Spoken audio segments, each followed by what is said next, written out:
This is a very special day. It's the appearance day of Bhaktisiddhanta Saraswati, the spiritual master of my spiritual master, A.C. Bhaktivedanta Swami Prabhupada. He is my grandfather guru, and he empowered my guru to come west and give this to us, Krishna consciousness. Now, my guru didn't think that he was necessarily the best one to do this. He was seeing such expertise in other disciples, just like when he asked me to become in charge of the Krishna Balaram project in Vrindavan. I thought there's other people qualified, but he said, no, Krishna will help you. So this is the process. I was in the British Museum, the archives in the basement, and I found an old harmonist magazine. 1936, there was a poem by Srila Prabhupada to Bhaktisiddhanta Saraswati. Adore ye all the happy day, blessed is heaven and sweeter than May. Now Prabhupada told me that sweeter than May was his hope, his vision to go west. Because in India, May is a very hot month. In America and in the West, it's a very sweet month. So in his poem in 1936, he actualized his vision by this poem. He was so happy when I brought it to him, he thought it was lost. Now you asked, how did I come to Krishna consciousness? Well, I met some other devotees. Mukunda Maharaj, my wife Jamuna, had gone to New York to take part in her sister Janaki's wedding.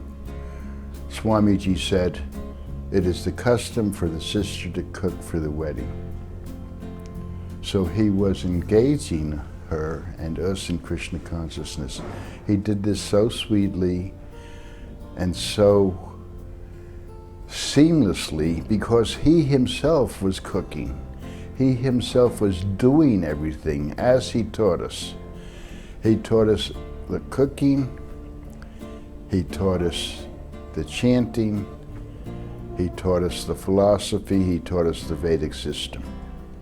When she came back from New York, she was in love with the Swamiji, and she said, I met this Swami and we were boyfriend, girlfriend, and she told me about him. Then he wanted something in the West because in San Francisco things were influencing the world, and so Mukunda came, Hare Rama came, Rabinda Swarup, first Rabinda Swarup, Ranchur,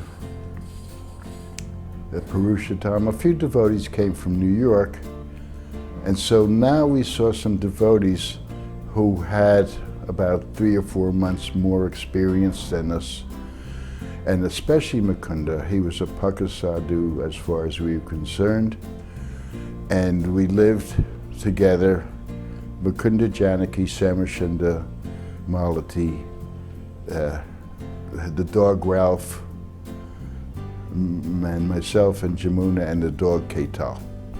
And we all lived together. And then once we found the temple for Swamiji, and then he came, and in the airport he looked golden.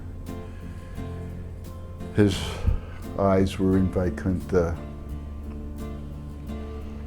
It seems like he was sliding along rather than walking. And he sat down amongst us, wrapped his kartals and chanted, and we all felt sheltered. And then we went to the storefront temple, and slowly, slowly, slowly, he taught us everything about Krishna consciousness, so much so that we could leave our hedonist, our pleasurable ways, and he said it's because I gave them something tangible, the Vedic culture. He put together the dynamics of the West with the culture of the East. That was his formula, he told me. I'm putting together the culture, which is India, sweet, with the dynamics of the West. So when he combined it with the American and European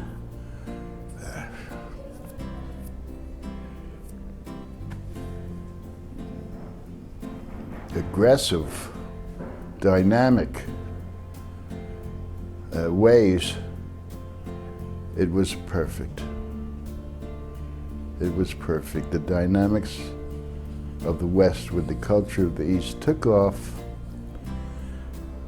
He thought, why am I here? I'm all alone. He was wandering. Most people would have gone back. He even went to the customs office a few times just to get it out of his system. Swamiji, why are you here? Well, I'm not going back to India, but I'm getting it out of my system. So he's determined. But before that, he was alone in New York, penniless. Things were stolen from him.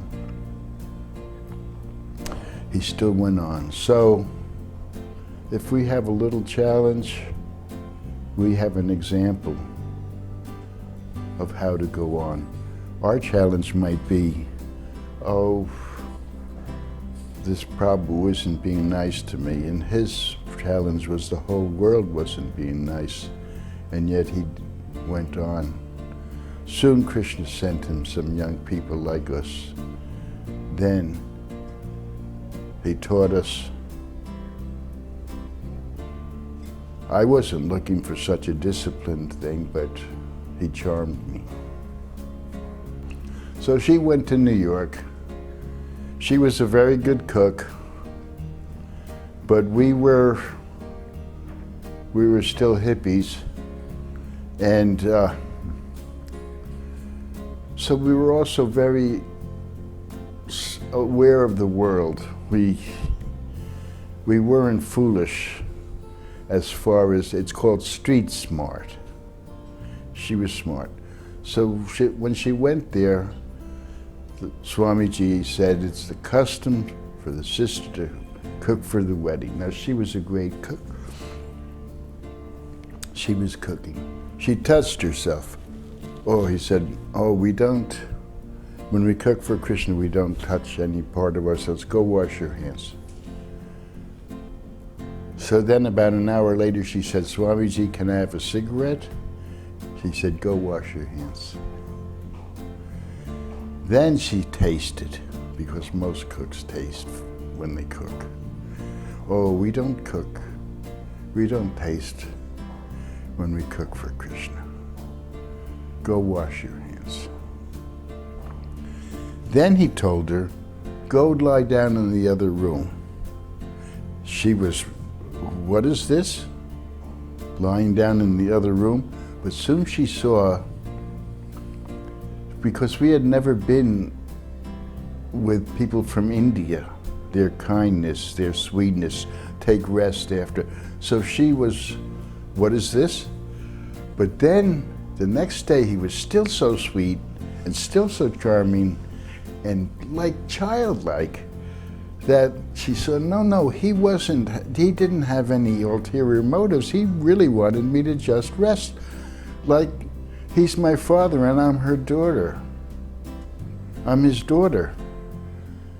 And that's the flavor we had. Now, I told this story yesterday, but just to show you time, place, and circumstance, and his jolliness, his humor, his teasing us, even though he's taught us some things. Some pakoras were in the kitchen, and Harsharani was there cooking, and there are some pakoras, and so he goes in the kitchen, they're cooling, and Swamiji pops a pakora in his mouth. And Harsharani says, you can't do this. You can't eat while we're cooking for Krishna.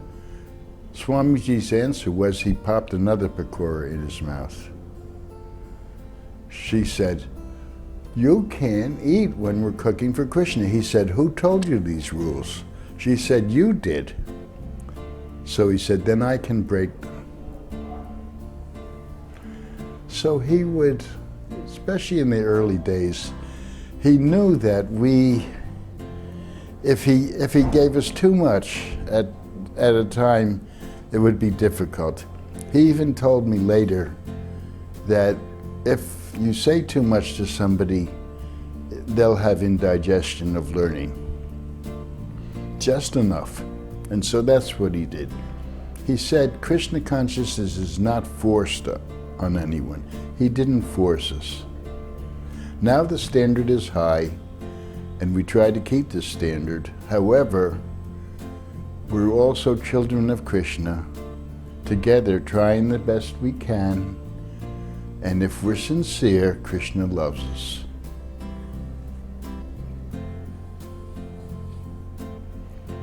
He said, if you do something and I don't forgive you, Krishna will forgive you.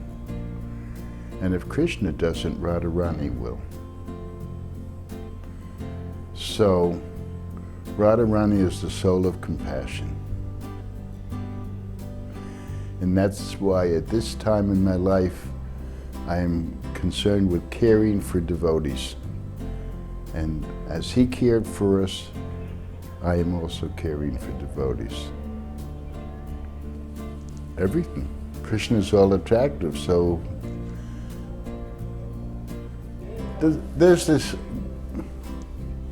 Viraga and Raganuga Bhakti. There's the foundation stage where we're learning the rules and regulations. Soon they become part of us. Then the spontaneous stage of Krishna consciousness happens. It's not so difficult. It becomes more of an adventure. The holy name becomes a friend rather than a chore. Everything. From the moment you rise to the time you go to sleep, your day is full with Krishna. And because of that, and because Krishna is attractive, we can remember him always and never forget him. Bhakti Yoga means using your talents for Krishna. Krishna says, I am the talent in man, in Bhagavad Gita. Then we give it back to him. Whatever. He was the first photographer. Yes. He teased me about that. When he got to the stage of teasing me, it was good, because now we're friendly. Oh, sorry. Now we're friendly. It was more than just spiritual master and student